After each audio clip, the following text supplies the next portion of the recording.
អធិនេះមានសារៈសំខាន់ណាស់បើសម្រាប់ជីវិត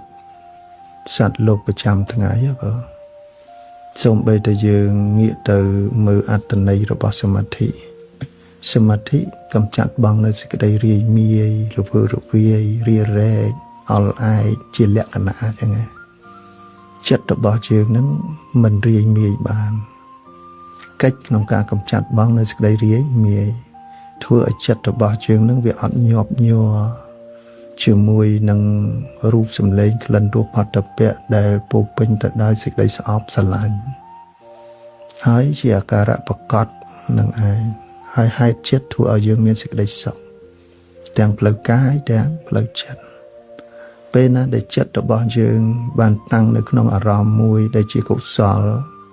ប្រកបដោយសតិនិងបញ្ញាវាមានកម្លាំងរបស់ចិត្ត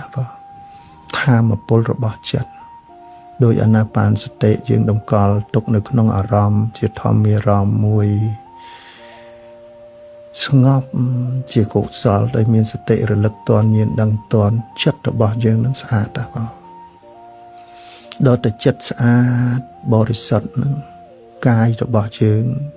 ជីវិតរបស់យើងមានទាំងកាយទាំងចិត្តទោះបីមានកាយចិត្តក៏ពិតមែនប៉ុន្តែកាយនេះមានចិត្តជាទីពឹងចិត្តនឹងជាទីពឹងឯសម្រាប់ចិត្តជាទីពឹងចិត្តនេះក៏អត់អាចទីពឹងដោយខ្លួនឯងបានទេតើតើមានសតិនិងបញ្ញាសម្រាប់ទីពឹងទៀតអញ្ចឹងបានពុទ្ធិកាមកកន្លែងលោកពោលថាមនាលភិក្ខុទាំងឡាយចូលអ្នកកុំរស់នៅដោយអំណាចនៃចិត្តចូលរស់នៅដោយអំណាចនៃខ្លួនទើបធ្វើឲ្យមានទីពឹង